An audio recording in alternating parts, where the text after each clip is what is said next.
ఇదిగో నేను త్వరగా వచ్చుచున్నాను. ప్రకటన గ్రంథం మీరు జాగ్రత్తగా గమనించినట్లయితే ఈ ప్రకటన గ్రంథము 3 భాగాలుగా విభజించబడింది. ఇందులో మొత్తము 22 అధ్యాయాలు ఉన్నాయి. 1 నుంచి 3 అధ్యాయాల వరకు అది ఒక పార్ట్, అది ఒక భాగము. 4 నుండి 19 అధ్యాయం వరకు అది ఒక భాగము, అది ఒక పార్ట్. 20 నుండి 22 అధ్యాయాల వరకు అది ఒక భాగము. ఈ ప్రకటన గ్రంథము ఒక పజిల్ రూపంలో రాయబడి ఉన్నది. ప్రత్యక్షత ద్వారా దీనిని మనము అర్థం చేసుకోవాలి. అందరూ వాక్యం ఎన్నో ఉన్నారు ఇక్కడ. ప్రకటన 1వ అధ్యాయము యేసుక్రీస్తు ప్రభావ దర్శనం. 2, 3 అధ్యాయాల్లో 7 సంఘకాలాల గురించిన వివరణ ఉంటుంది. 4వ అధ్యాయం అనేది తీర్పు సింహాసనం. అది 5వ అధ్యాయము 7 ముద్రల గురించి వ్రాయబడిన గ్రంథం. 6వ అధ్యాయంలో 6 ముద్రలు గొర్రెపిల్ల విప్పటం మనం చూస్తూ ఉంటాం. ఆమేన్. 7వ అధ్యాయంలో 144,000 ఇశ్రాయేలు గురించి వ్రాయబడి ఉన్నది. 8వ అధ్యాయంలో 4 బోర్ల గురించి వ్రాయబడి ఉన్నది. 9వ అధ్యాయంలో 2 బోర్ల గురించి వ్రాయబడి ఉన్నది.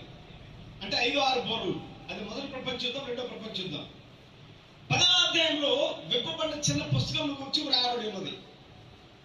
11వ అధ్యాయంలో 2 ప్రవక్తలు మోషే ఏలియాల గురించి వ్రాయబడి ఉన్నది. 12వ అధ్యాయంలో సూర్యుడు ధరించుకున్న ఒక స్త్రీని గురించి వ్రాయబడి ఉన్నది.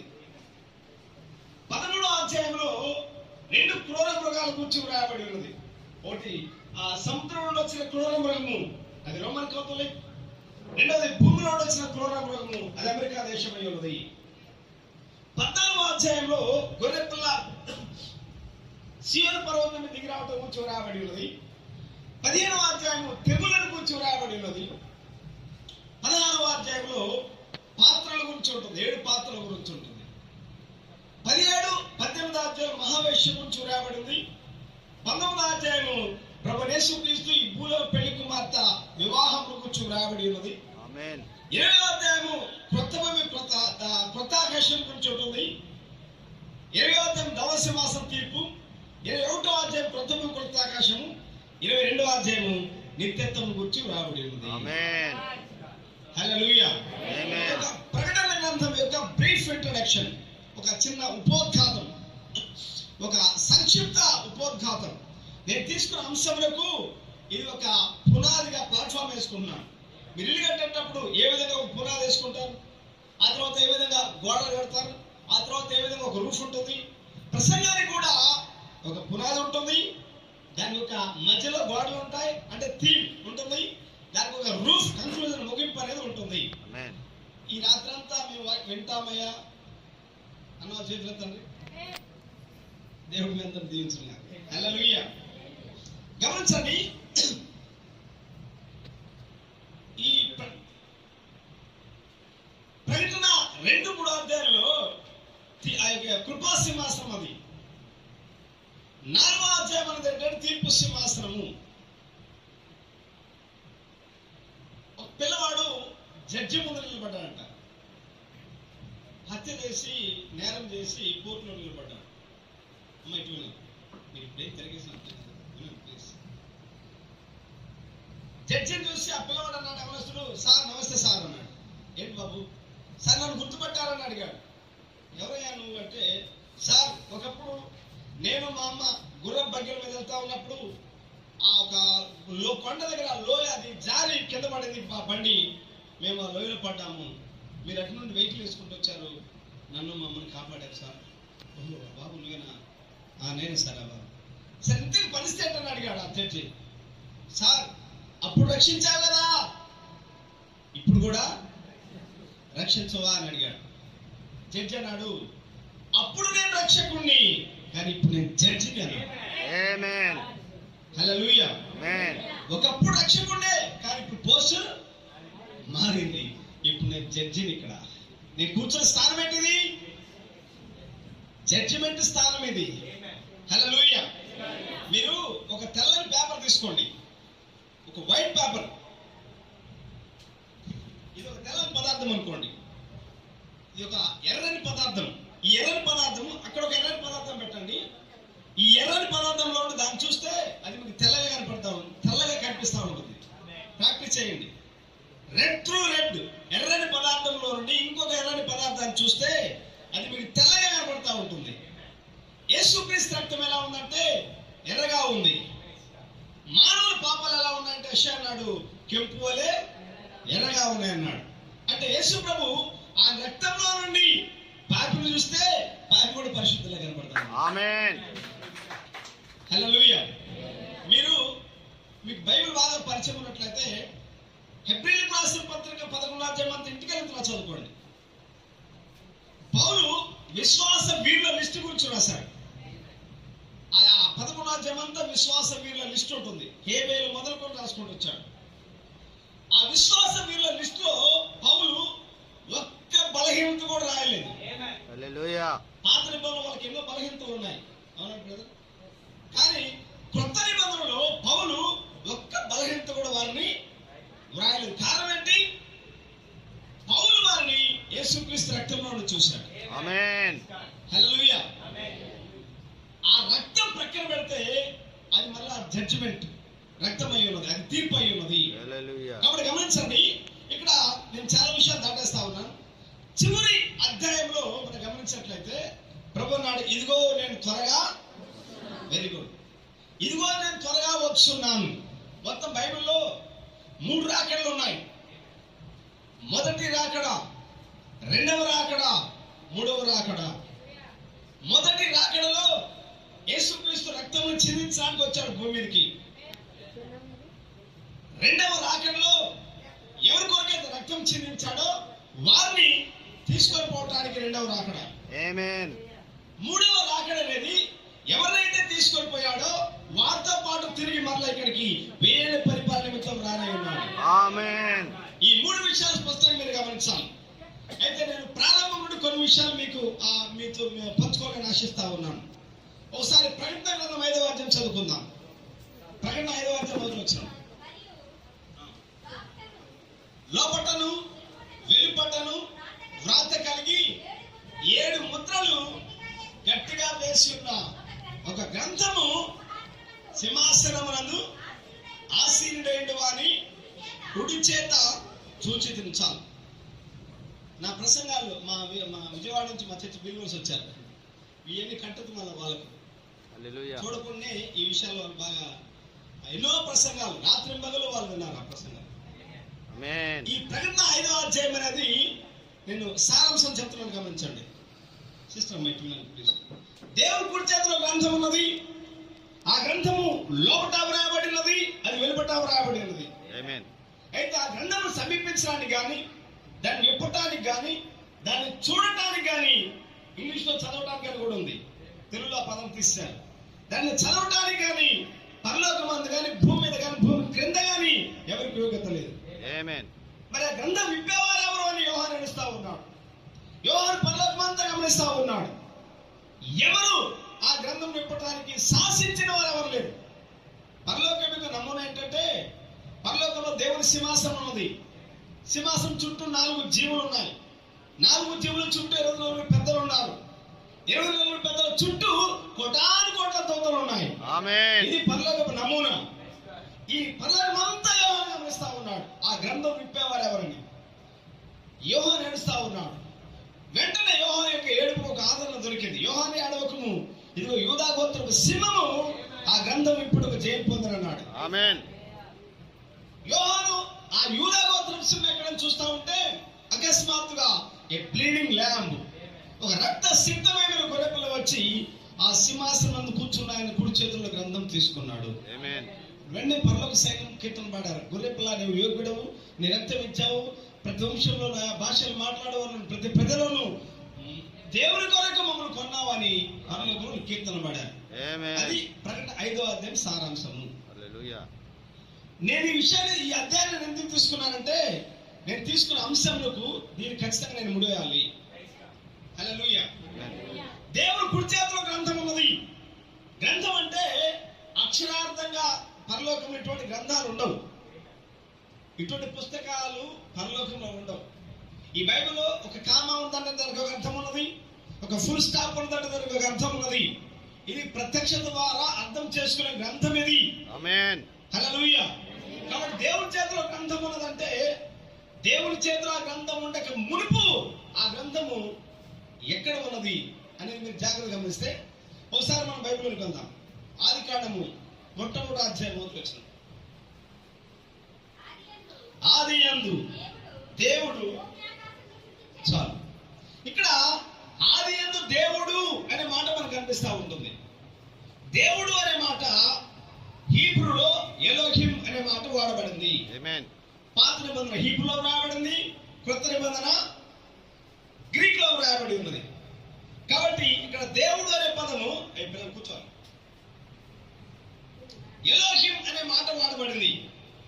దేవుడు ప్రారంభంలో ఎలోహింగా ఉన్నాడు.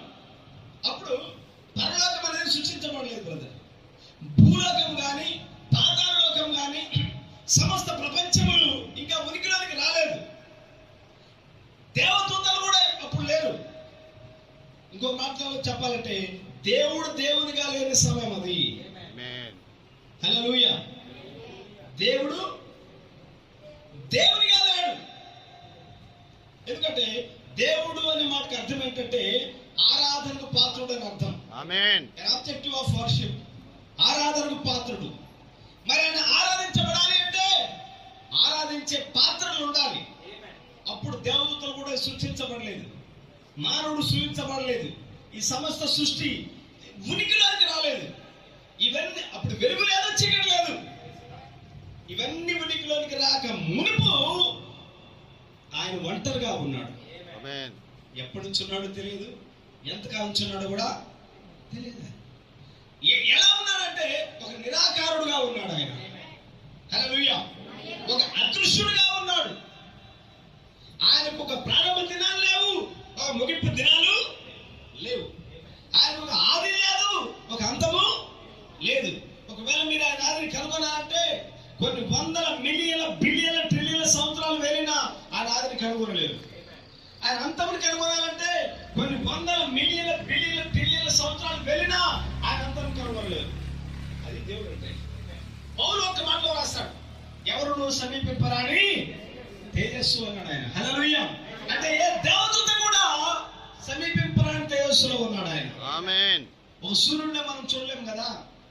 అటువంటి సూర్యుడు కొన్ని వందల కోట్ల కోట్ల సూర్యుడు కలిస్తే ఎంత తేజస్సు ఉంటుందో అంతకంటే మహిమ స్వరూపాయన. ఆమేన్. హల్లెలూయా.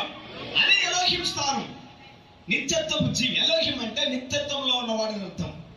ఎలోహిం అంటే స్వయంభూడు అని అర్థం. ఎలోహిం అంటే ఎవరినో సమీపింపరాని తేజస్సులో ఉన్నవాడు అని అర్థం. ఎలోహిం అంటే ఆది అంతము లేనివాడు అని అర్థం. ఆమేన్. ఎలోహిం అంటే నిరాకారుడు. ఆమేన్. అయితే నిరాకారుడుగా ఉన్నవాడు ఏం చేశాడంటే మొట్టమొదట ఒక ఆకారం గలవానిగా మారాడు. ఆమేన్. అదృశ్యుడు ఒక దృశ్య రూపంలోకి వచ్చాడు. ఆమేన్. కనిపించని రీతిలో ఉన్నవాడు తను తాను మానవుడికి కనిపించే రీతిలో ఆయన ఒక స్టెప్ కిందికి దిగొచ్చాడు. హల్లెలూయా. బైబిల్ ఒక మాట చదవండి, ప్రకటన గ్రంథం 3:14. ప్రకటన 3:14. ప్రకటన 3:14. ఇలాగ వ్రాయను, ఆమేన్ అనువాడును నమ్మకమైన సత్య సాక్షి. ఈ మాట కలుగుతుందన్న దేవుని సృష్టికి ఆదియుడైన వాడు. చాలు.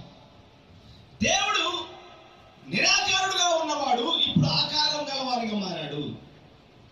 అదృశ్యుడుగా ఉన్నవాడు ఒక దృశ్య రూపంలోనికి వచ్చాడు. ఆమేన్. నిరాకారుడు ఆకారం గలవాడిగా మారాడు. ఇప్పుడు ఆయనకు రూపం ఉన్నది. దాన్ని ఏమన్నారంటే యోహాను అన్నాడు, ఆదియందు వాక్యం ఉండెను అన్నాడు. అంటే వాక్యముగా మారాడు. ఎలోహిం వాక్య రూపంలోకి వచ్చాడు. ఒక ఆ మానవుడు సమీపించగలిగే స్థితిలోనికి దేవుడు దిగొచ్చాడు. యెహోవా, ఆ దాన్ని ఏమనంటే యెహోవా అనే మాట అన్నారు. నిత్యత్వంలో ఉన్నవాడు కాలంలోకి వచ్చాడు ఆయన. ఆమేన్. హల్లెలూయా. దేవుని కుమారుని సంధించే స్థితిలోనికి ఆయన దిగొచ్చాడు. వాక్యంలోనికి వచ్చాడు, వాక్య రూపంలోనికి వచ్చాడు. వాక్యం అంటే కేవలం తెల్ల పేపర్ మీద అక్షరాలు కాదు వాక్యం. వాక్యములకు ఒక రూపం ఉన్నది. ఆమేన్. హల్లెలూయా. దాన్ని బైబిల్ పరిభాషలో వాక్య రూపం అన్నారు, అంటే థియోఫనీ అన్నారు. దానికి ఒక ఆకారం ఉన్నది ఆ వాక్యములకు. ఆదికాండము మొట్టమొదటి అధ్యాయం 27 వచనం. మనకంటే ముందు వాళ్ళందరూ ఏం చేశారంటే టైం పాస్ మాటలతోటి, కాలయాపనతోటి. 1:27 దేవుడు తన స్వరూపమందు, రైట్, దేవుడికి ఒక స్వరూపం ఉన్నది ఇక్కడ. కానీ ఎలోహింగా ఉన్నప్పుడు స్వరూపం లేదు. నిరాకారుడు ఏమే అంటే ఇప్పుడు ఆకారం గలవానిగా మారాడు. ఇప్పుడు ఆయనకు ఒక స్వరూపం ఉన్నది కాబట్టి దేవుడు తన స్వరూపం ఉన్న నరుని సృజించెను. సృజించబడిన నరుడు అక్కడ. ఆదికాండము అదే 2వ అధ్యాయం 5వ వచనం చదువుకుందాం. 2:5. అది వరకు పొలమందలి ఏ పొదయు భూమి మీద నుండి ఉండలేదు, పొలమందలి ఏ చెట్టును మలవలేదు. ఏలైనగా దేవుడైన యెహోవా, ఈ మాట కావాలి నాకు, నేలను సేద్యపరచుటకు. మరి ఆదికాండం 1:2 చదువుకున్నాం కదా, దేవుడు తన స్వరూపం నరుని సృజించాడు. మరి 2:5 ఏమన్నాడు? నేలను సేద్యపరచుకు నరుడు. నేలను సేద్యపరచాలంటే నీలాంటి నాలాంటి రక్త మాంసం కలిగిన నరుడు అవసరమై ఉన్నాడు. కానీ మొదటి అధ్యాయంలో మానవుడు ఆ రక్త మాంసం కలిగిన మానవుడు కాదు, సృజించబడిన నరుడు. 2వ అధ్యాయం 7వ వచనం చదువుకుందాం. ఆదికాండం 2:7. దేవుడైన యెహోవా, అది 2వ అధ్యాయంలోకి వచ్చేసరికి దేవుడైన యెహోవా నేలమంటిని తీసుకున్నాడు. నేలమంటితో నరుని నిర్మించి, చాలు, నిర్మించి అనే పదం ఉంది ఇక్కడ. ఆదికాండం 1:27లో సృజించాననే మాట ఉంది. 2:7లో నిర్మించాననే పదం ఉంటుంది ఇక్కడ. సృజించాననే దానికి, నిర్మించాననే దానికి చాలా వ్యత్యాసం ఉన్నది. ఈ బిల్డింగ్ మేము సృజించామని అంటావా? దీన్ని నిర్మించే ఎందుకు? దీనికి కొన్ని పదార్థాలు అవసరం. దీనికి ఇటుక అవసరం, సిమెంట్ అవసరం, కాంక్రీట్ అవసరం. కొన్ని పదార్థాలతో నిర్మించమన్న దాన్ని ఏమన్నారు? నిర్మాణము అన్నారు. ఆదికాండం మొట్టమొదటి అధ్యాయంలో మానవుడు ఆ సృజించబడిన నరుడు. నాలాంటి ఆత్మ సమాన నరుడు కలుగును గాక అన్నాడు. ఆత్మ సమాన నరుడు సృజించబడ్డాడు అక్కడ. హల్లెలూయా. ఆత్మ సమాన శరీరము ఈ గోడలను చూసుకొని వెళ్ళిపోగలదు, కప్పులోని పైకి వెళ్ళగలదు, గాబ్రియల్తో మాట్లాడగలదు, మిఖాయిల్తో మాట్లాడగలదు. అన్ని స్థలాలు కలిగిన శరీరం అది సృజించబడిన శరీరం. అయితే ఆ శరీరానికి రక్త మాంసాలు లేవు, 5 సెన్సెస్ లేవు. ఏదైనా భూమిని దున్నాలన్నా, ఒక యాపిల్ పట్టుకోవాలన్నా రక్త మాంసాలు లేవు. అందుకని దేవుడు ఏం చేశాడంటే 2వ అధ్యాయంలోకి వచ్చేసరికి నేలమంటిని తీసుకున్నాడు. నేలమంటిలో మీరు గమనించండి, అందరూ చదువుకునే ఉన్నారు. ఈ భూమిలో more than 100 ఎలిమెంట్స్ ఉన్నాయి. ఈ నేలలో 16 ఎలిమెంట్స్ తీసుకున్నాడు దేవుడు. 16 రకముల పదార్థాలను దేవుడు తీసుకున్నాడు. రైట్, 16 రకముల మూలకము దేవుడు తీసుకున్నాడు. ఈ 16 రకముల మూలకంతో దేవుడు వచ్చేసంటే ఒక మానవ నిర్మాకారాన్ని నిర్మించాడు ఆయన. మీ శరీరాన్ని నాకు చూడండి ఎలా ఉంటుంది, ఎలా ఉంటుంది అంటే ఇందులో ఏమున్నది? మీరు హాస్పిటల్కి వెళ్తే డాక్టర్ గారు ఐరన్ టాబ్లెట్లు ఇస్తారు, అంటే ఇందులో ఏముంది? ఐరన్. మీ పిల్లవాడు రబ్బర్ తిన్నాడు అనుకోండి, డాక్టర్ దగ్గరికి వెళ్తే మీ పిల్లవాడికి సల్ఫర్ తక్కువైంది అంటాడు, అంటే ఇందులో ఏముంది? సల్ఫర్ ఉంది. ఇటువంటి 16 రకాల పదార్థాలు దేవుడు తీసుకున్నాడు భూమిలో. తీసుకొని ఒక మానవ నిర్మాకారం నిర్మించాడు. ఒక అద్భుతమైన మహోన్నతమైన కళాఖండంగా నిర్మించాడు ఆయన. హల్లెలూయా. ఎలా నిర్మించాడంటే మీకు అర్థం అవడానికి చిన్న ఎగ్జాంపుల్ చెప్తాను. చదువుకున్న వాళ్ళందరూ తెలుసు, ప్రపంచ ప్రఖ్యాతిగాంచిన శిల్పకారుడు మైకెలాంజెలో అనే వ్యక్తి ఉన్నాడు. ఆయన ఎన్నో శిల్పాలు చెక్కాడు. కానీ ఒకసారి తన మనసులో ఎప్పటి నుంచో మోషే విగ్రహం చెక్కాలి అని అనుకున్నాడు. ఒకసారి అలా ప్రాణం చేస్తూ ఉంటే ఆయన ఆ స్కూల్ ముందు ఒక రాయి కనపడింది. తన దగ్గర స్టూడెంట్ ఉంటే పిలిచాడు, అరే ఈ రాయిలో నీకేం కనపడుతుందని అడిగాడు. నాకేం కనపడలేదు సార్, 4 మూలలు కనపడుతున్నాయి అన్నాడు. మైకెలాంజెలో అన్నాడు, సార్ నాకైతే ఇందులో మోషే కనపడుతున్నాడు. ఆమేన్. వెంటనే ఆ రాయి తెప్పించుకున్నాడు. ఆ రాయిలో మోషే చెక్కడం ప్రారంభించాడు. ఏ ఆర్టిస్ట్ అయినా, ఎవరైనా కానీ ఒక బొమ్మ గీయాలన్నా, ఒక విగ్రహం చెక్కాలన్నా నమూనా అనేది ఉండాలి కదా, ప్రతిరూపం అనేది ఉండాలి. కానీ అప్పటి వరకు మోషే నమూనా లేదు. మరి మోషే ఎలా చెక్కాలి అంటే మోషే మైకేలేంజెల్ మనసులో ఉన్నాడు. దాన్ని చెక్కేటప్పుడు మైకేలేంజెల్ కళ్ళు మూసుకోవాలి. మోషే ముక్కు ఎలా ఉంటుంది, మోషే కళ్ళు ఎలా ఉంటాయి, మోషే గడ్డం ఎలా ఉంటుంది. గట్టి కొట్టే దగ్గర గట్టి కొట్టేవాడు, మెల్ల కొట్టే దగ్గర మెల్ల కొట్టేవాడు. ఇలా తన జీవితంలో ఎక్కువ రోజులు మోషే విగ్రహం గడపడానికే చెక్కడానికే గడిపాడు. ఫైనల్ గా చివరిగా ఆ పని అయిపోయిన తర్వాత అచ్చం మోషే తన ముందు నిలబడేట్టు కాబట్టి ఈ మైకేలేంజెల్ ఇన్స్పైర్ అయ్యి శుద్ధి తీసుకొని మోషే స్పీక్ అని కొట్టాడు, మాట్లాడే అని కొట్టాడు. అది ఇక్కడ సట్టుకుంది, అది మ్యూజియంలో ఉన్నది. మీరు యూట్యూబ్లో కొడితే మైకేలేంజెల్ మోషే విగ్రహం కొడితే మీకు కనిపిస్తాం. ఎందుకు చెప్పారంటే మైకేలేంజెల్ శ్రద్ధ కలిగి మోషే విగ్రహం ఎలా చెక్కాడో ఏదైనా దేవుడు వాక్యం శుద్ధితో కొంత ఐరన్ తీసుకున్నాడు, కొంత సాల్ట్ తీసుకున్నాడు, కొంత మార్పిడి తీసుకున్నాడు, కొన్ని పదార్థాలు తీసుకొని ఒక అద్భుతమైన మహోన్నత కళాఖండముగా ఆయన నిర్మించాడు. ఆమేన్.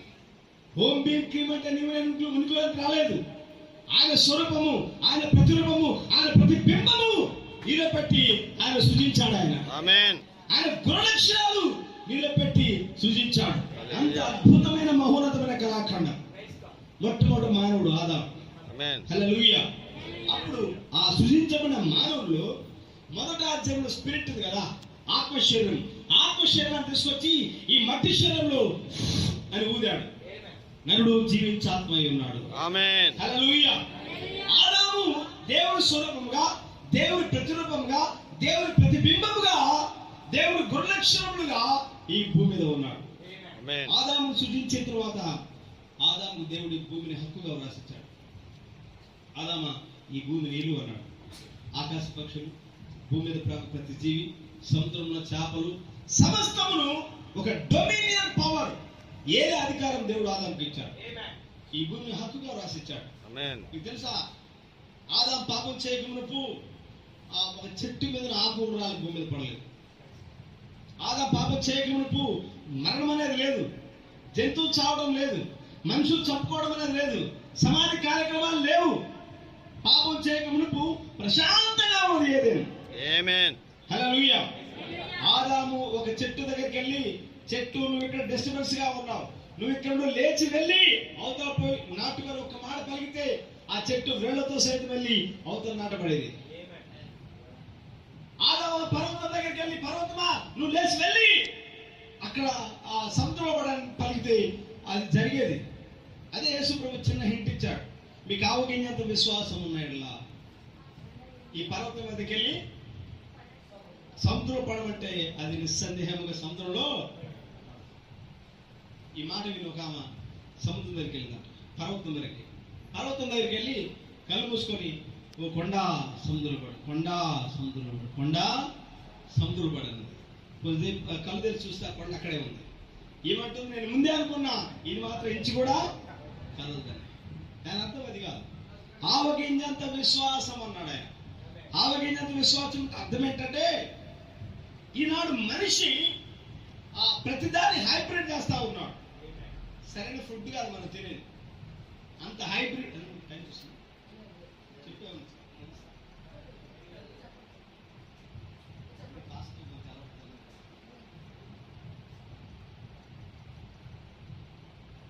మనం తినే ఫుడ్ అంతా హైబ్రిడ్ ఫుడ్. అయితే ఈ ప్రపంచం ఏ సైంటిస్ట్ అయినా ఒక ఆవగింజను కల్తీ చేసి మరొక ఆవగింజను తయారు చేయలేడు. అంటే కల్తీ ఆవగింజ అనేది మనకు కనపడదు. అది ఆవగింజంత విశ్వాసం అంటే అది సంపూర్ణ వాక్య విశ్వాసము. హల్లెలూయా. అప్పుడు ఆదాం చేశాడు. ఆదాం ప్రశాంతమైన అధికారం దేవుడు ఇచ్చాడు. పర్వతంతో మాట్లాడగలడు, చెట్లతో మాట్లాడగలడు, జంతువులతో మాట్లాడగలడు. ఒక పరిపాలన చేసే దేవుని కుమారుడు భూమి మీద ఉన్నాడు. అయితే ఒక దినమున ఆ చరిత్ర అంతా మీకు తెలుసు. ఒక దినమున దేవుని కుమారుడు తప్పిపోయాడు.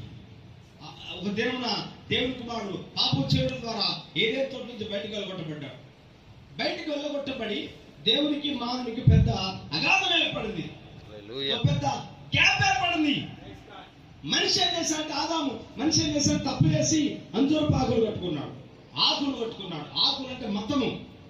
మనిషి ఏదో ఒకట్లని మత కిందకి వచ్చాడు. మతము మధ్యలో నుండి వచ్చింది. మతము ద్వారా ఆ మార్గాన్ని చేరాలనుకున్నారు, కానీ నిజమైన మార్గాన్ని చేరడానికి మతం అవసరం లేదు. మతము ద్వారా మారణ హోమాలు జరుగుతున్నాయి.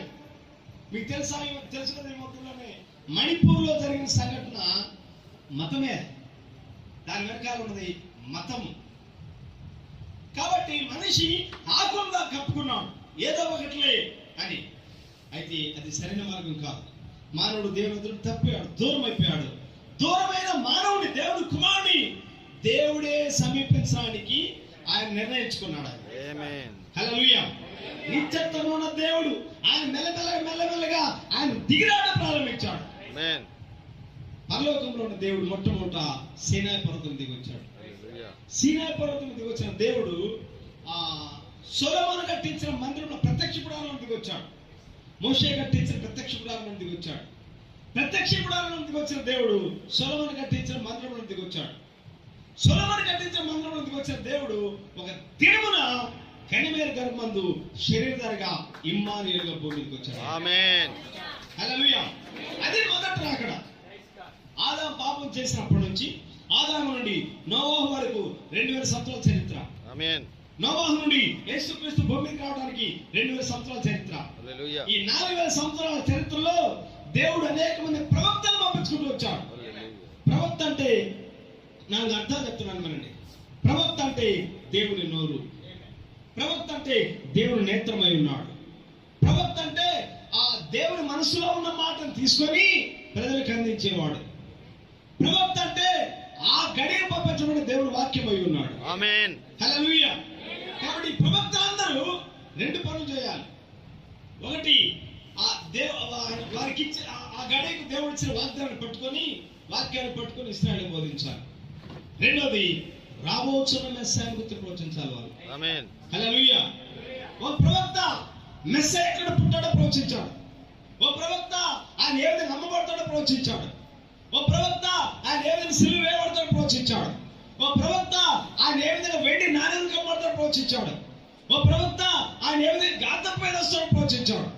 అంటే యేసుక్రీస్తు భూమి మీద రావడానికి ముందుగానే ప్రవక్తలందరూ ఆయన పుట్టుకను గురించి, ఆయన పెరుగుదల గురించి, ఆయన సిలువను గురించి, ఆయన మరణం గురించి, ఆయన సమాధి గురించి, ఆయన పునరుత్థానం గురించి, అంటే మొదటి రాకడ గురించి ప్రవక్తలందరూ ముందుగా ప్రవచించారు. ఆమేన్.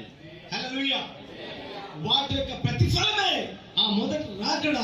కనిమేరు గర్భమందు శరీరధారిగా యేసుక్రీస్తుగా భూమి మీదకి వచ్చాడు. ఆమేన్. ఇది మొదటి రాకడ. హల్లెలూయా. ఎందుకు వచ్చాడు మొదటి రాకడలో? యేసుక్రీస్తు భూమి మీదకి ఎందుకు వచ్చాడంటే నశించిపోయిన దాన్ని తెలుగులో రాశారు. వాస్తవానికి అక్కడ ఏంటంటే the son of man came to seek which was last అని ఉంటుంది. అంటే తప్పిపోయిన దానిని వెదకడానికి ఆయన భూమి మీదకి వచ్చాడు. ఆమేన్. హల్లెలూయా. అంటే ఆయన భూమి మీదకి వచ్చేలోపు కొన్ని వస్తువులు పోగొట్టుకున్నాడు. ఆయన కొన్ని వస్తువులు తప్పిపోయినాయి. ఆ తప్పిపోయిన వస్తువులు ఎక్కడున్నాయో ఆయన బాగా తెలుసు. ఆయన కరెక్ట్ గా ఎందుకు ఆ సుకారా గ్రామంలో సమరాయపట్నంలో ఆ బావి దగ్గరికి వెళ్ళి ఎండవేళ సమయం ఎందుకు ఆ బావి దగ్గర ఉంచున్నాడు ఆయన అంటే ఆ బావి దగ్గర తప్పిపోయిన వస్తువులు తెలుసా? ఆమేన్. ఆమె సమరయ స్త్రీ. ఆమేన్. ఎందుకు ఆయన కరెక్ట్ గా ఆ యొక్క ఎరుకో పట్టణంలో ఓ చెట్టు కిందకి వెళ్ళి నుంచున్నాడు. అక్కడ చెట్టు పైన వస్తుంది జక్కయ్య గడ్డవనన్న. ఎందుకు ఆయన కరెక్ట్ గా సీమోను గృహంలోకి వెళ్ళి కూర్చున్నాడు? సీమోను పెట్టిన తినడానికి కాదు. ఆ సీమోను గృహంలో ఆయన కుమార్తె కామన్నది, ఆమె కోసం వెళ్ళాడు ఆయన. హల్లెలూయా. ఎందుకు ఆయన లాజరు చనిపోయినప్పుడు ఆ టైంలో రాకుండా 4 దినాల తర్వాత ఎందుకు వెళ్ళాడు ఆయన? ఆయన మహిమను అక్కడ వెల్లడిపరచడానికి. ఆమేన్. యేసుక్రీస్తు మొదటి రాకడలో తప్పిపోయిన వారు ఎవరైతే ఉన్నారో వారిని వెతకడానికి, వారిని కనుగొని వారిని రక్షించడానికి యేసుక్రీస్తు భూమికి వచ్చారు. ఆమేన్. హల్లెలూయా. గుడ్డి బత్తమ్మ ఎంతమంది తెలుసు? గుడ్డి బత్తమ్మ మనూరు సంగతి కాదు ఆయన. గుడ్డి బత్తమ్మ చిన్నప్పుడు వాస్తవానికి ఆయనకు కళ్ళు ఆ మధ్యలో కళ్ళు పోయినాయి. అయితే అతను కూర్చున్నాడు. పెరిగి పెద్దవాడైన తర్వాత తనకు వివాహమైంది. దేవుడు ఒక చక్కని బిడ్డను కూడా ఇచ్చాడు. కళ్ళు లేవు కాబట్టి కళ్ళు లేని వాళ్ళకి దేవుడు ఏదో టాలెంట్ పెడతా ఉంటాడు. అతను ఏం చేస్తాడంటే తన దగ్గర ఒక గొర్రె పిల్ల ఉన్నది, 2 పావురపు పిల్లలు ఉన్నాయి. ఈ గొర్రె పిల్ల ఏమో దారి చూపిస్తూ ఉంటుంది. ఎరుకో పట్టణం దగ్గరికి వెళ్ళి ఒక రాయి ఇక్కడ కూర్చునేవాడు ఆ ద్వారం దగ్గర. తనకి ఆ 2 పావురపు పిల్లలతో ఒక రకమైన ఆటను ఆడించేవాడు. జక్కయ్య లాంటి వాళ్ళందరూ బిజినెస్ మ్యాన్లు. వారు బయటకు వెళ్ళి ఈ భక్తమి ఆడించే ఆటను తిలకించి చూసి కొంతంతో ఇచ్చి భిక్ష వేసి వెళ్ళిపోయేవారు. ఆ రీతిలో ఆయన తన కుటుంబాన్ని పోషించుకునేవాడు.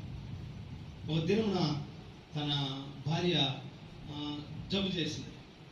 ప్రభుకు మొక్కుకున్నాడు, ప్రభు నా భార్యను బ్రతికిస్తే నేను ఈ పౌర పిల్లల్ని అప్పగిస్తాను.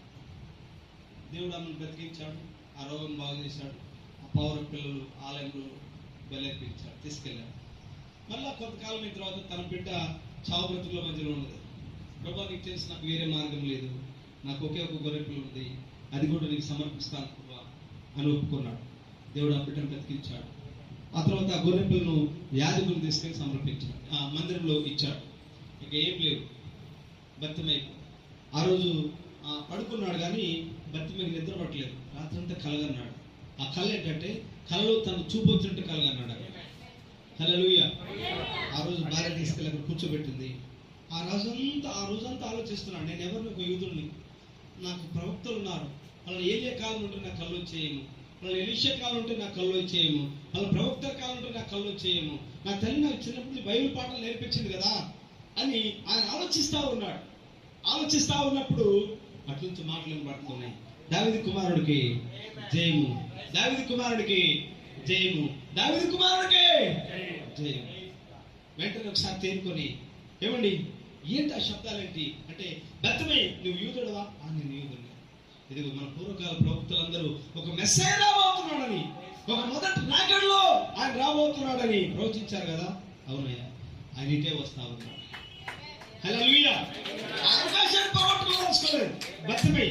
వెంటనే ఏం చేశారంటే కేకలు వేయడం ప్రారంభించాడు.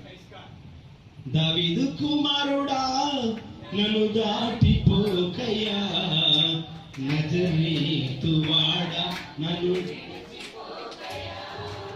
దావీదు కుమారుడా నన్ను దాటిపోకయ్యా, నజరేతువాడా నన్ను విడిచిపోకయ్యా, నజరేతువాడా నన్ను విడిచిపోకయ్యా,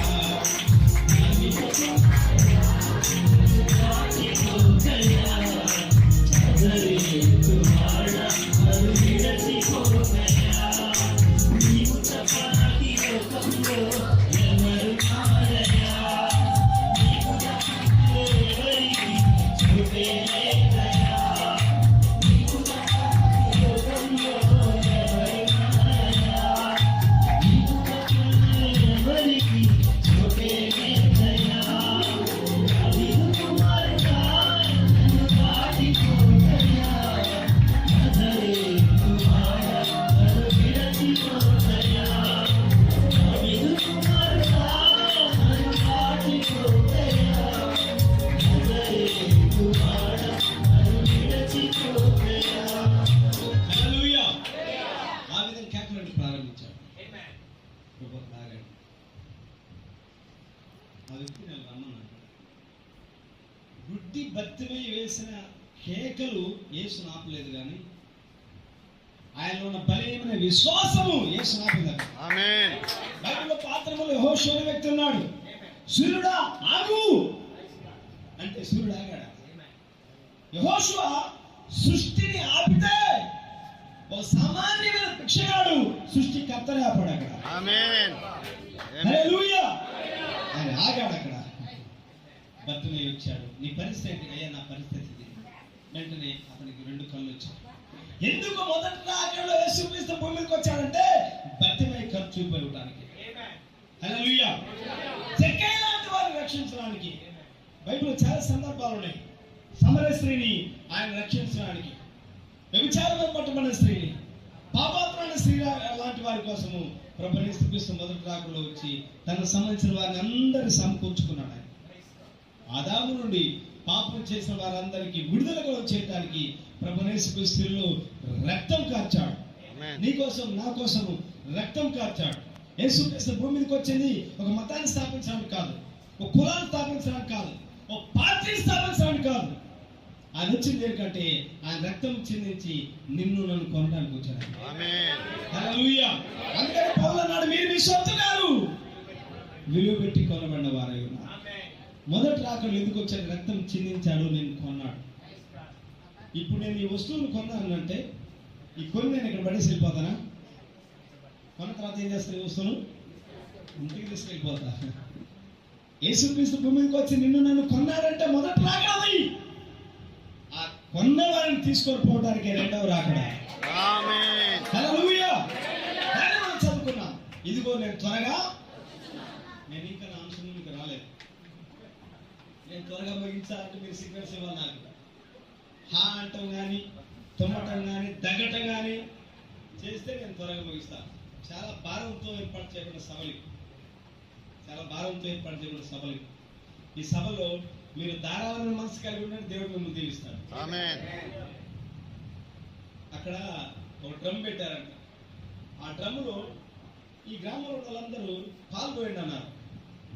ఆ డ్రమ్ మూతేశారు. ఒక ఆమె అటు ఇటు చూసి, ఇన్ని పాలలో నా ఒక్క నీళ్ళు చూస్తున్నారని ఆమె బిందె నీళ్ళు పోసి వెళ్ళిపోయింది. రెండో ఆమె కూడా బిందె నీళ్ళు పోసి వెళ్ళిపోయింది. నేను అందరు చూస్తే అందరు నీళ్ళే పోసారట. పాలు మీటింగ్ అంటే అంతే. కొంతమంది మీటింగ్ సభలు అంటే మామూలుగా చాలా మంది ఉన్నారు, చూసుకునే వాళ్ళు, ఇచ్చేవాళ్ళు చాలా మంది ఉన్నారని సింపుల్గా వచ్చేసి వెళ్ళిపోతాం. మీరు ఫంక్షన్కి వెళ్ళినప్పుడే ఏదైనా ఫంక్షన్కి వెళ్ళి తిని వచ్చినందుకు ఊరకే రారు, ఖచ్చితంగా ఏదో ఒకటి గిఫ్ట్ చూస్తాం. గ్రీక్లో వినటము అన్న తినటం అన్న ఒకటే అర్థం.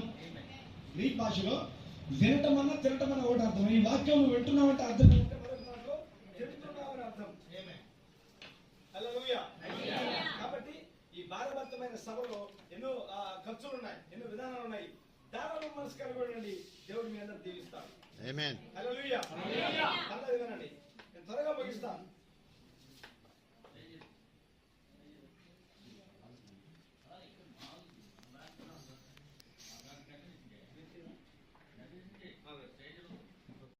యేసుక్రీస్తు భూమికి 4 సంవత్సరాల తర్వాత ప్రభువైన యేసుక్రీస్తు మోతాదులో వచ్చి ఆయన రక్తం చెందించి వెళ్ళిపోయాడు. ఆయన అన్నాడు రెండోసారి వచ్చి, ఇదిగో నేను త్వరగా వస్తున్నాను అన్నాడు. ఖచ్చితంగా ఇక్కడ మనం మత్తయి సువార్త 20వ అధ్యాయంలోకి వెళ్ళాలి. మీరు బైబిల్ బాగా చదవాలి. హల్లెలూయా. Praise the lord.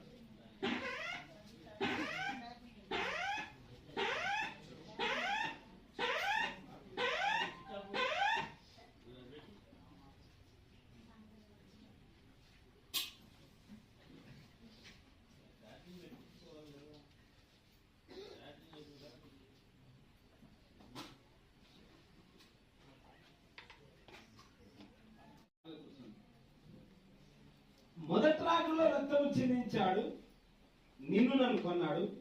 రెండవ రాకడ ఏంటంటే ఎవరినైతే కొన్నాడో వారిని కోల్పోవటానికి. అందుకని ప్రామిస్ చేశాడు, ఇదిగో నేను త్వరగా. ఈ రెండవ రాకడ విషయం మీరు గమనించినట్లయితే మత్తయి సువార్త 24వ అధ్యాయం ఖచ్చితంగా మనం సమీపించాలి. ఆయన ఒలివ కొండ మీద కూర్చున్నప్పుడు కొంతమంది శిష్యులు ఏకాంతంగా ప్రభు దగ్గరకు వచ్చారు. ప్రభువా, ఇవి ఎప్పుడు జరుగును? నీ రాకడకు సూచనలు ఏమిటి? యుగ సమాప్తికి సూచనలు చెప్పు ప్రభు అన్నారు. మీరు మత్తయి సువార్త 24వ అధ్యాయం, లూకా సువార్త 21వ అధ్యాయం, మార్కు సువార్త 13వ అధ్యాయము, ఈ 3 అధ్యాయాలు ఒకే విషయాలు కనిపిస్తూ ఉంటాయి. మరోసారి చెప్తున్నా, మత్తయి సువార్త 21వ అధ్యాయం, మార్కు సువార్త 13వ అధ్యాయం, లూకా సువార్త 21వ అధ్యాయం, ఈ 3 అధ్యాయాలు కలిపి చదవండి. రాకడకు వచ్చిన విషయాలు మీకు క్లుప్తంగా స్పష్టంగా కనిపిస్తూ ఉంటాయి. శిష్యులు 3 ప్రశ్నలు అడిగారు. ఒకటి, ఇవి ఎప్పుడు జరుగును? అదేంటంటే ప్రభువా, రాత్రి మీద నిలబడకుండా పడదలబడే కాలం అన్నావు కదా, అవి ఎప్పుడు జరుగును? చరిత్రలో ఎప్పుడు జరిగిందంటే క్రీస్తు 70వ సంవత్సరంన జనరల్ టైటస్ తీతు అనే సైన్యాధిపతి యెరూషలేము ముట్టడించి యెరూషలేము పట్టణాన్ని తగలబెట్టించాడు. అది బంగారంతో దాపడం చేయబడి కట్టబడింది కాబట్టి సైనికులందరూ పిలిపించి రాళ్ళన్నీ ఒక కుప్ప పోశాడు, బంగారం అంతా కుప్ప పోశాడు. ప్రభు చెప్పిన మాట అక్షరాలు నెరవేర్చడం జరిగింది. ఆమేన్. ఇవి ఎప్పుడు జరుగును? రెండవది, నీ రాకడకు సూచనలు ఏమిటి? ఇక్కడ ఆగుదాం మనం. రాకడకు సూచనలు ఏంటి? బైబిల్లో ప్రతిదానికి సూచన ఉన్నదండి. పాత నిబంధనల సూచన ఉన్నది. పాత నిబంధనల సూచన ఏంటంటే ప్రవక్తే వారికి సూచన అయి ఉన్నాడు. ఆమేన్. హల్లెలూయా. కొత్త నిబంధనల సూచన ఉంది. కొత్త నిబంధనల సూచన ఏంటంటే కన్య గర్భవతి కుమారుడి కనును. హల్లెలూయా. దేవుడు ఒక సూచన చూపించబోతున్నాడు. అదేంటంటే కన్య గర్భవతి కుమారుని కనును. పాత నిబంధనలో ప్రవక్త ఎలా సూచన అయినాడు, కొత్త నిబంధనలో మొదటి రాకడకు ఏ విధంగా సూచన ఉన్నదో యోనాను గురించి సూచన గురించి చెప్పాడు ఆయన. యోన ఏ విధంగా తిమ్మిన కడుపులో ఉన్నాడో అలాగే 3 దినాలు మనిషి కూడా భూగర్భంలో ఉండును. అంతవరకు కరెక్టే. శిష్యులు అడిగినట్టు ప్రభా నీ రాకడకు సూచనలు ఏంటి? మాకు కావాల్సిన ఇప్పుడు రాకడకు సూచనలు. ఇదిగో నేను త్వరగా వస్తున్నా చెప్పావు కదా, ఆ రాకడకు సూచనలు ఏంటి మాకు కావాలి ప్రభు అని అడిగారు. మొట్టమొదటి ఆయన ఏం చెప్పాడంటే 24వ అధ్యాయం 4వ వచనం, 5వ వచనం, 3వ వచనం. ఎవడును మిమ్మల్ని మోసపరచుకోకుండా మొట్టమొదటి మీరు ఏం చేస్తారంటే రాకడ సూచన అడిగారు కదా, ప్రభు ఎప్పుడు వస్తామని అడిగారు కదా, మొట్టమొదటి ఏం చేయాలంటే మీరు ఎవడునో మిమ్మల్ని మోసపరచుకోకుండా. మోసం అంటే ఏ మోసం గురించి మాట్లాడాయన?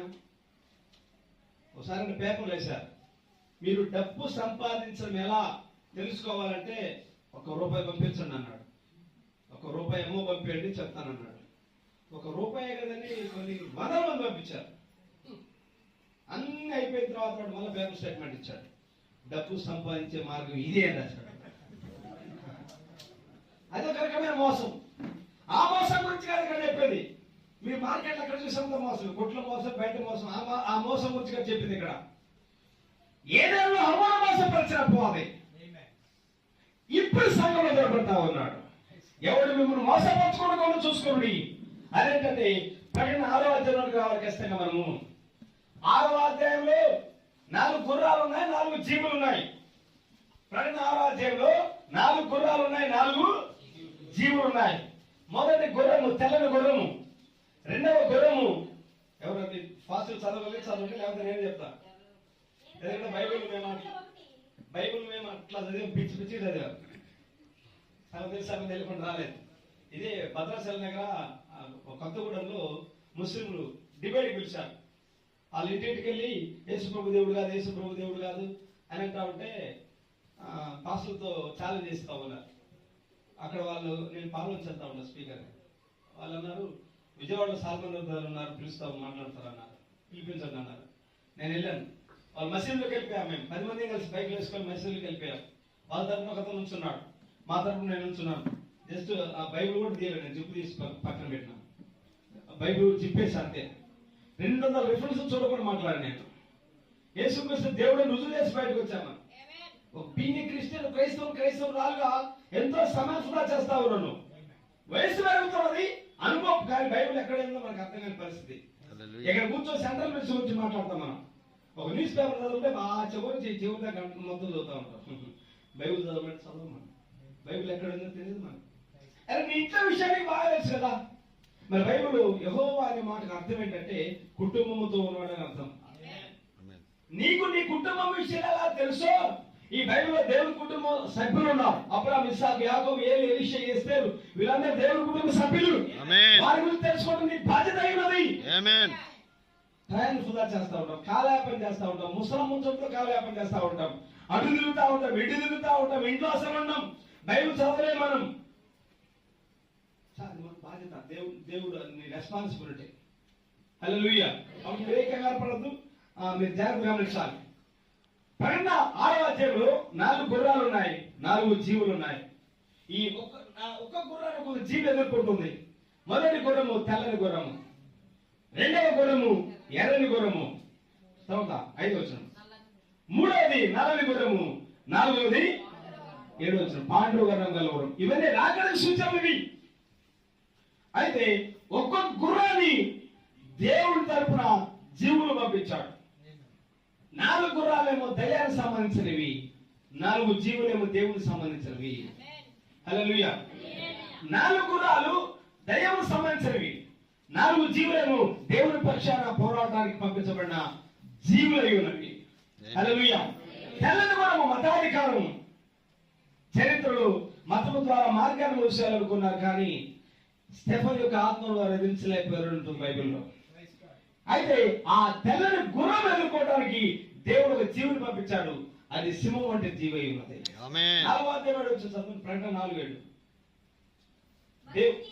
మొదటి జీవి సింహం వంటిది, రెండవ జీవి దూడ వంటిది, మూడవ జీవి మనుషుని ముఖం వంటి ముఖము కలిగినది, నాలుగవ జీవి ఎగురుచున్న పక్షురాజు వంటిది.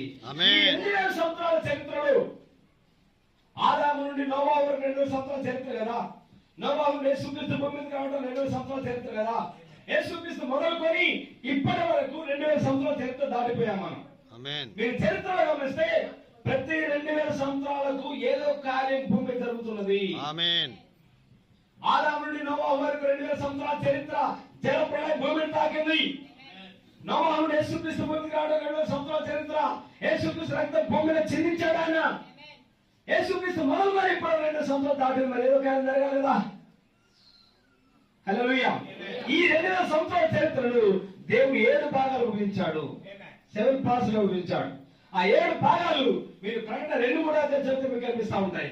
ఎఫెససు, Smyrna, Pergamum, Thyatira, Sardis, Philadelphia, Laodicea 7 సంఘాలుగా దేవుడు విభజించాడు. ఈ 7 సంఘాలలో ఈ 2000 సంవత్సరాల చరిత్రలో దేవుడు తన పక్షాన 4 జీవులు పంపించాడు. దయ్యము 4 గుర్రాలు పంపించుకుంటూ వచ్చింది. తెల్లని గుర్రము మతాధికారము. మొదటి జీవి సింహం వంటిది. సింహం అంటే సింహం లాంటి ఆత్మ కలిగిన దేవుని పౌలు లాంటి వారు మొదటి శతాబ్దంలోనే సింహం లాంటి ఆత్మ కలిగిన వారు వాక్య పక్షాన్ని నిలబడ్డారు. మొదటి గుర్రం ఓడిపోయింది. ఇవన్నీ రాకడ సూచన అని చెప్పి రెండవ గుర్రము ఎర్రని గుర్రము. అరే మాటతో చెప్తే వీళ్ళు మాట వినట్లేరని ఆ తెల్లని గుర్రం మీద కూర్చున్న వాడే ఎర్రని గుర్రం మీద జంప్ చేశాడు. గుర్రాలు మాత్రమే కానీ వ్యక్తులు అక్కడే, పర్సన్ అక్కడే. ఆ వ్యక్తి ఎవరో కాదు కానీ సాతాను అన్నమాట. 4 గుర్రాల మీద ప్రాణం చేసుకుంటూ వచ్చింది సాతాను, అపవాది. రెండవ గుర్రం మీదకి వచ్చాడు, ఎర్రని గుర్రం మీదకి ఖడ్గం చేత పట్టుకున్నాడు. ఎర్రని గుర్రం అంటే రాజకీయ అధికారము.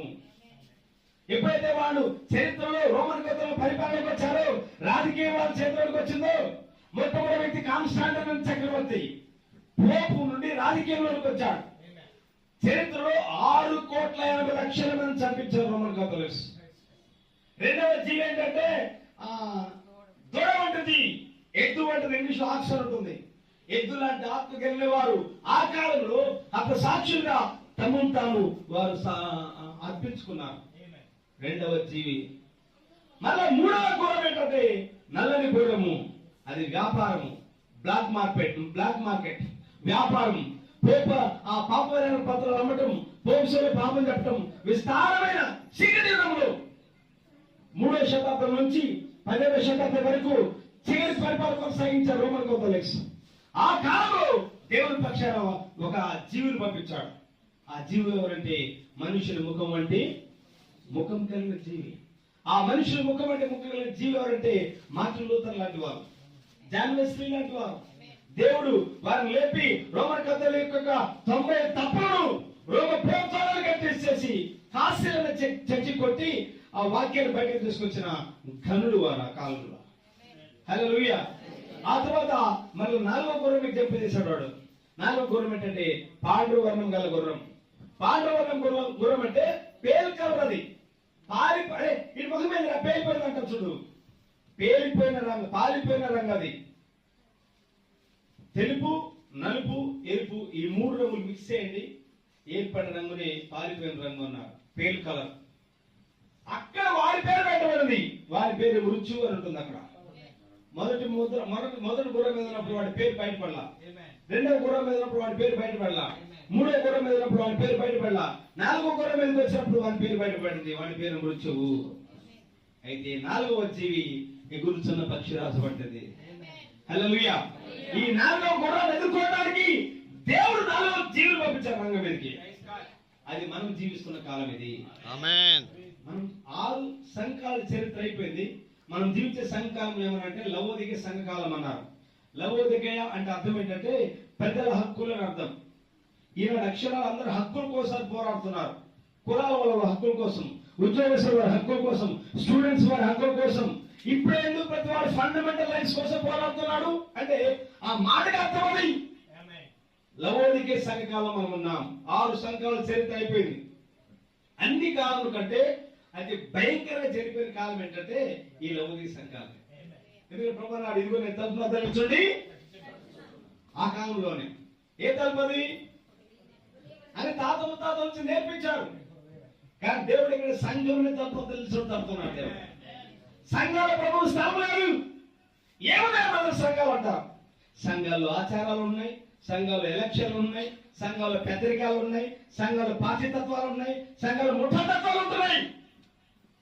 మా ఊర్లో చిన్న పల్లెటూరు మాది నాయుడుపాలెం అని ప్రకాశం జిల్లాలో ఎర్రగొండపాలెం దగ్గర పొలచెరువు మండలం చిన్న పల్లెటూరు నాయుడుపాలెం. ఆ పల్లెటూరులో మొట్టమొదటి ప్రారంభంలో ఒకే ఒక చర్చి ఉండేది. పార్టీలు వచ్చిన తర్వాత ఇది వైఎస్ఆర్సీపీ చర్చి, ఇది టీడీపీ చర్చి, ఇది జనసేన చర్చి. యేసు చర్చిలు కాదా విని సంఘాలు ఏమున్నాయి? పార్టీ తత్వాలు ఉన్నాయి, సంఘాల ముఠా తత్వాలు ఉంటున్నాయి, సంఘాల పెద్దరికాలు ఉన్నాయి, సంఘాల ఎలక్షన్లు ఉంటున్నాయి. నామకార్థానికి దేవుని చర్చి ఆదివారం 2 పాటలు పాడటం వెళ్ళిపోవడం. ఇక దేవుని స్థలం ఎక్కడ? అందుకని ప్రభువుని బయట నెట్టేశారు. ఆదికాండం 3వ అధ్యాయంలో దేవుడు అవ్వాదమును బయట నెట్టేస్తే ప్రకటన 3వ అధ్యాయంలో సంఘమే ప్రభువుని బయట నెట్టేసింది. 3వ అధ్యాయంలో సంఘం బయట నెట్టేసింది. ఈ లవోదిక సంఘాలలో సాధారణ ఏం చేస్తాడంటే వాడిని సంబంధించిన వారందరినీ సమకూర్చుకుంటున్నాడు. బైబిల్లో రాబడింది, పాతాళ లోకం వారిని వెంబడించను. 4వ గుర్రం మీద కూర్చుని వాడు 4వ ముద్ర విప్పినప్పుడు పాతాళ లోకం అంతా వారిని వెంబడించింది.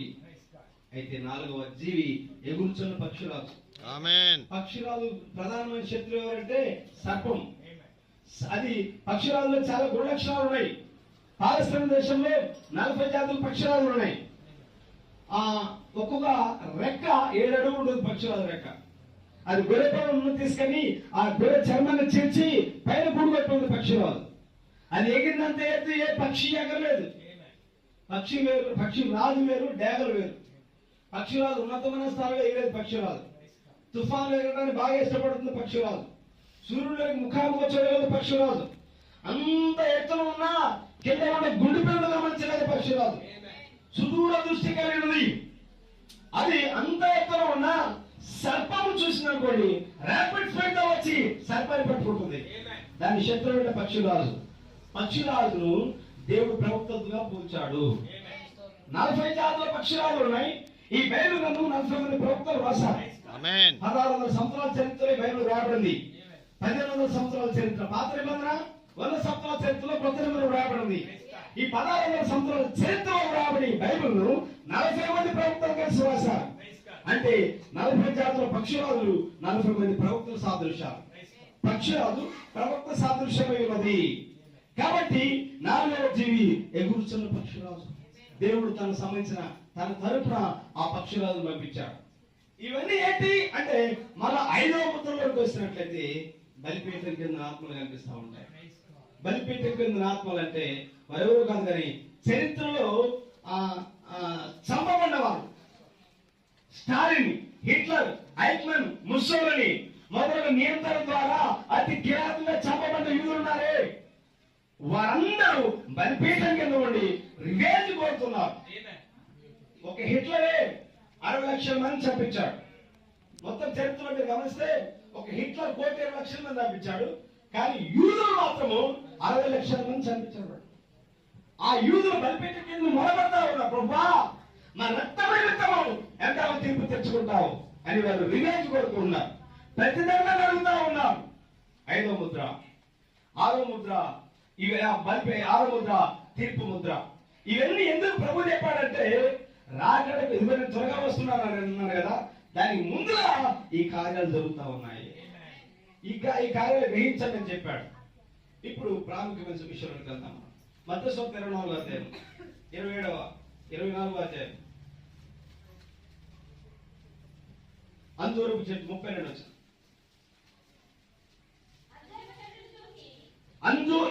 ఈ ఒక విషయం చెప్పేసి ముగిస్తాను. ప్రభు చిత్తమైతే మీరు మళ్ళా ఆశగారు మేము ₹1,00,000 ఇస్తాం, మళ్ళీ మీటింగ్స్ పెట్టండి అని ఎవరైనా ధైర్యం చేసి మీరు చేయితే ఈసారి మళ్ళీ మీకు మీటింగ్స్ వినబడతా ఉంటాయి. చదవండి. అంజూరపు చెట్టును గూర్చి ఒక ఉపమానము నేర్చుకునుడి. అంజూరపు కొమ్మ లేతదై చిగురించినప్పుడు వసంతకాలము ఇంకను సమీపముగా ఉన్నదని, ఇదిగో నేను త్వరగా ఏ విధంగా అనేది దానికి సూచన చూపిస్తున్నాడు ఆయన. అంజూరపు చెట్టును గూర్చి ఉపమానం చెప్పాడు ఆయన. అంజూరపు కొమ్మ లేతదై చిగురిస్తున్నది అన్నాడు. అంజూరపు కొమ్మ అంటే ఇశ్రాయేలు అయి ఉన్నారు. అంజూరపు చెట్టు ఇశ్రాయేలు అయి ఉన్నారు. అది ఏమైందంటే అది చిగురించాలన్నారు. చిగురించాలంటే ఎండిపోవాలి కదా. ఎప్పుడు ఎండిపోయిందంటే యేసుక్రీస్తు భూమికి మొదటి రాకడ వచ్చినప్పుడు యూదుల మధ్యలో 3.5 సంవత్సరాలు పరిచయం చేశాడు. వారి సొంత వారు త్రోసేశారు, సిలువకు అప్పగించారు. ఆ కారణం చేత అన్ని జనులమైన మన దగ్గరకు వచ్చాడు ఆయన. ప్రపంచంలో 3 జాతులు ఉన్నాయి, యూదులు, అన్యులు, సమరయులు. అయితే అన్యులు యూదులు త్రోసేశారు. ఆ కారణం చేత ఈ 2,000 సంవత్సరాల చరిత్ర దేవుడు మనకి ఇచ్చాడు. అన్యులతో దేవుడు సంధిస్తా ఉన్నాడు. అన్యుల కాలం ముగించబడిన తర్వాత మళ్ళా దేవుడు యూదులకు తిరుగుతూ ఉంటాడు. హల్లెలూయా. కాబట్టి ఇక్కడ మనం గమనించింది ఏంటంటే అంజూరపు చెట్టు ఎప్పుడు వెళ్ళిపోయిందంటే వారి రక్తం మీద మా మీదను మా పిల్లల మీద ఉండును గాక అని ఎప్పుడైతే చెప్పించుకున్నారో అప్పటి నుంచి క్రీస్తు 70 సంవత్సరం నుండి వారు ఇశ్రాయేలు దేశం నలుమూలలు చదివారు. వారు ఏ నేరం చేసినందువల్ల కాదు, కేవలం వారు యూదులైనందువల్లనే. తలదాసుకోవడానికి స్థానం లేకుండా మొన్నటి వరకు మనకేమో 40 ఏళ్ళు స్వాతంత్రం వచ్చింది. యూదులకి ఇజ్రాయెల్ 1948 స్వాతంత్రం వచ్చింది. అప్పటి వరకు ప్రపంచ పట్టణంలో వారి పేరు లేకుండా దేశ నలుమూలలు స్కాటర్ అయిపోయారు. ఆ చిగురించిన అంజూరపు చెట్టు, ఆ ఎండిపోయిన అంజూరపు చెట్టు ఇప్పుడు మరలా చిగురించబడతా ఉంటుంది.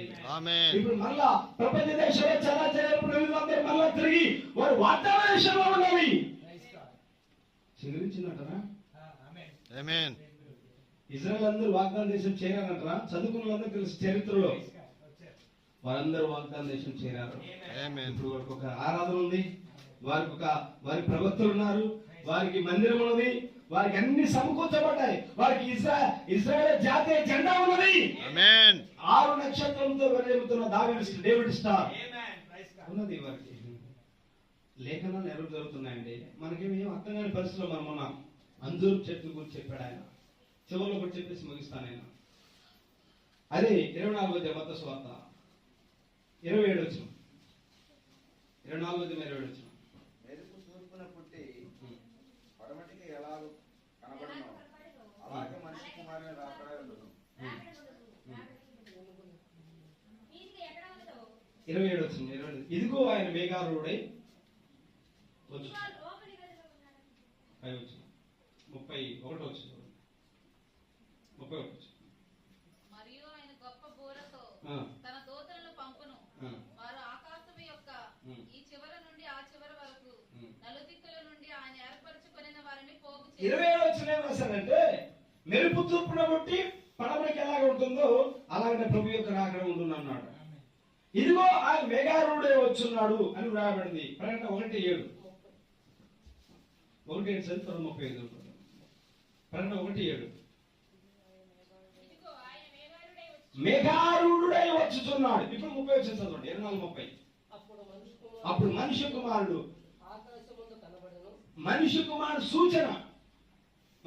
సూచన ఆకాశమందు కనబడెను. చాలు. ఇప్పుడు ప్రకటన 10:1 అనుకుంటాను. ప్రకటన 10:1. బలిష్ఠుడైన మేరకు దూత పరలోకం నుండి దిగి వచ్చుట సూచితని. 2వ వచనం. ఆయన మేఘము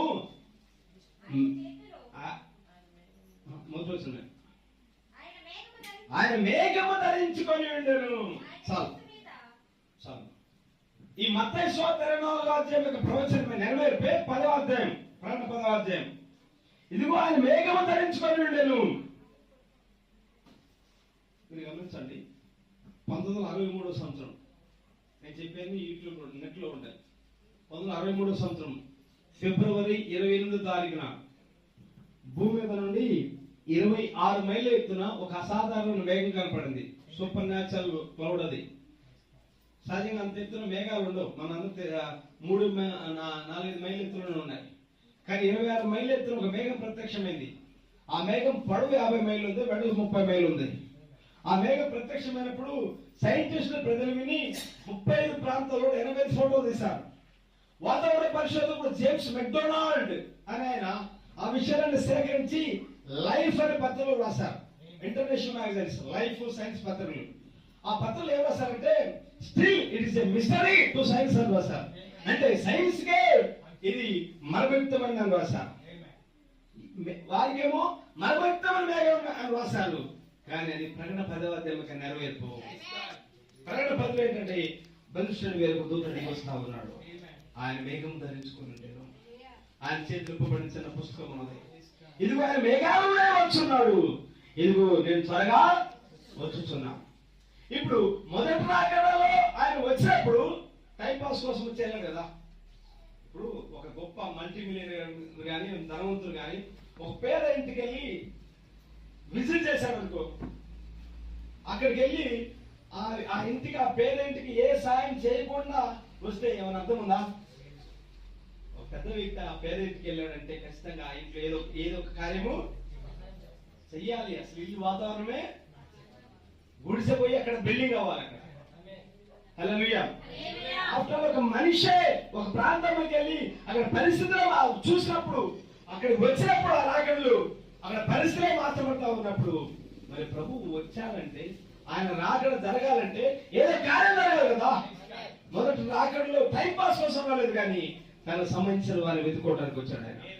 తనకు సంబంధించిన దేవుని పిల్లలు దైవం యొక్క కబంధ హస్తాల్లో దాక్కున్నారు, ఇరుక్కున్నారు. వారు విడిపించాడు ప్రభు యేసుక్రీస్తు. వారి కోసం రక్తం చిందించాడు, ప్రాణం పెట్టాడు. ఆయన వెళ్ళిపోయాడు. ఎవరి కొరకైతే రక్తం చిందించాడు, రెండవ రాకడలు ఇదిగో నేను మరలా త్వరగా వస్తున్నాను అంటే వారిని తీసుకొని పోవడానికి. హల్లెలూయా. సిస్టర్ బ్రదర్ ముగిస్తున్నా. ఈ లోకం మంది కాదు. ఈ లోకం టైం పాస్ కోసం ఉన్నాం అంతే. యాత్రికులము ప్రయాణికులు ఉన్నాం మనం భూమి మీద. ఈ ఇంట్లో ఈ జీవితంలో ఈ భూమి మీద జీవిస్తున్నామంటే అద్దె గృహంలో ఉన్నామని అర్థం. అద్దె గృహంలో ఉన్న వాళ్ళకి ఎప్పటికైనా అర్థం తెలుస్తుంది. నేను ఎప్పుడైనా ఇంటిని ఖాళీ చేయాలి. ఈ శరీరంలో ఉన్నావంటే అద్దె గృహంలో ఉన్నావని అర్థం. ఈ శరీరం నువ్వు ఎంతగా ప్రేమిస్తున్నావో నువ్వు అంతగా అసహించుకునే విషయాలు చెప్తావని గమనించాలి. ఈ శరీరం నువ్వు ఎంతగా ప్రేమించినా నువ్వు అంతగా ఎందుకు అసహించుకోవాలంటే నిన్ను మోసం చేసేది నీ సొంత శరీరమే. నువ్వు అనుకోవచ్చు, నా భార్య నా మాట వింటాం లేదంటే నా పిల్లలు నా మాట వింటాం లేదు, నా ఈ బజార్లో ఉన్న వాళ్ళందరూ నా మాట వింటే బాగుండి అనుకుంటాం. ఎవరు నీ మాట వింటే మాట్లాడచ్చు, నీ సొంత శరీరం నీ మాట వింటే అది ప్రతి ఒక్కరు తెలుసు. గుండె చేసుకోవాలి. నీ సొంత శరీరమే నీకు మాట్లాడటం. ఎందుకంటే నీ తల్లిదండ్రులకి ఇచ్చిన శరీరం ఇది. వాస్తవమైన శరీరం తప్పిపోయి మన తల్లిదండ్రులు మనకి పనిమాల సెక్సువల్ బాడీ ఇచ్చారు. ఇది అంత వ్యతిరేకమైన కార్యాలు కోరుకుంటుంది. ఆత్మకు శరీరానికి పోరాటం ఆడారు పౌలు. ఆత్మ దేవుని సంఘంలో ఉండాలి, శరీరం వ్యతిరేకతను కోరుకుంటుంది. ఆత్మ ప్రార్థన చేయాలని వస్తుంది, శరీరం పడలేకని కోరుకుంటుంది. ఇది శత్రు శరీరం. నువ్వు ఎక్కడో లేవు, కానీ నీ సొంత శరీరమే నీకు శత్రువు అయి ఉన్నది. ఏం లేదు ఈ లోకంలో. టైం పాస్ కోసం యాత్రలో ప్రయాణికులుగా ఉన్నాం. సెక్యూరిటీలకు తినాలా మనం ఉన్నాం. ప్రయాణం చేస్తా ఉన్నాం. క్షేమంగా ఇంటికి వెళ్తున్నాం గ్యారంటీ లేదు. మళ్ళీ క్షేమంగా ఇంటికి వస్తామని గ్యారంటీ లేదు. నీ గురించి నీ పిల్లల గురించి బంగారు కావాలి అంటావు, కానీ ఉదయం లేవాలని పరిస్థితి ఏంటంటే గుండెపోవడం. కాబట్టి అటువంటి ఈ దినాల్లో యేసుక్రీస్తు రక్తం చేత నువ్వు కడగబడినట్లయితే ఆయన ద్వారా నువ్వు కొనుక్కోబడాలంటే ఆయనతో ఆ వాక్యం ఆ క్రీస్తు నువ్వు వాక్యంలో కొనుక్కోబడాలంటే నువ్వు ఒకసారి క్రీస్తులు నీ స్థానం ఏంటి గుర్తుంచుకోవాలి. క్రీస్తులు నీ స్థానం ఏంటి గుర్తించాలి. సమాధులు నీకు ఎక్కువ ఉండిపోయి దీపం ఆరిపోకపోయి వాక్యంలో నీ స్థానం గుర్తించాలి. మారు మనసు పొందాలి. యేసుక్రీస్తును డాక్టర్ పరిశుద్ధాత్మ వర్తమానం ఈ గడికి సంబంధించిన దేవుడు ఇచ్చిన వాగ్దాన వాక్యం ఈ విషయాలు తెలుసుకోవాలి. నేనంటాను అసలు ఇప్పుడు ముఖ్యంగా తెలుసుకోవాల్సిన విషయాలు ఏంటంటే జనవరి పండుగ, క్రిస్మస్ పండుగ, యేసు పండుగ కాదు. ఇప్పుడు క్రైస్తవులుగా బైబిల్ ఎరుగు వాళ్ళుగా తెలుసుకోవాల్సింది ఏంటంటే రాకడంటే ఏంటి, ఎత్తపడడం అంటే ఏంటి, శ్రవణకాలం అంటే ఏంటి, వేలు పరిపాలన అంటే ఏంటి, కొత్త భూమి కొత్త ఆకాశం అంటే ఏంటి, 7 ముద్రలు అంటే ఏంటి, 7 శంఖాలు అంటే ఏంటి, 7 నక్షత్రం గురించిన మర్మం అంటే ఏంటి, దైవత్వం గురించిన విషయాలు నిత్యత్వము సంగతులు తెలుసుకోవాలి. టైం అంతా పక్కన పెట్టండి, అవసరమైతే బైబిల్ మీద కూర్చోవాలి. వాక్యం గురించి తెలుసుకోవాలి. అది నీ బాధ్యత ఉన్నది. బీయింగ్ ఏ క్రిస్టియన్, క్రైస్తవురాలుగా ఈ వాక్యంలో ఎక్కడేముందో తెలుసుకోవడం నీ బాధ్యత ఉన్నది. 10 మంది కలిసి ఫోటో దిగారు. కడిగిన తర్వాత మొట్టమొదటి నేను ఎక్కడో చూసుకుంటాను. నేను ఏ మూలు ఉన్నా, నా మూత ఎలా ఉంది, నా ముక్కు ఎలా ఉంది నేను చూసుకుంటాను. ఆ తర్వాత అందరూ చూస్తాను. ప్రతి ఒక్కరు స్వభావం అవును. అలా మీ బైబిల్ నన్ను కొంతమంది ఎందుకు చదువుతున్నా తెలుసా? ఉన్నా లేకపోయినా, ఆకలి తప్పుతున్న, శ్రమలో ఉన్న, పేదరికంలో ఉన్న, ఎందుకు ఈ వాక్యం గురించి అంతగా ప్రాణంగా చదువుతారు వాళ్ళు? అంటే వాళ్ళకి సంబంధించిన భాగం ఎక్కడ ఉంది ఇందులో? హల్లెలూయా. ఇందులో నీ ఫోటో ఉండాలి. ఈ వాక్యం చదువుతున్నావు అంటే, వాక్యం ప్రాణంగా ప్రేమిస్తున్నావు ఇందులో నీ భాగం ఉంది. ఇందులో నీ పాత్ర ఉంది. ఇందులో నీ పాత్ర ఎక్కడో వ్యక్తిగత వరకు చదవాలి. నీ పేరు కనబడుతూ చదవాలి.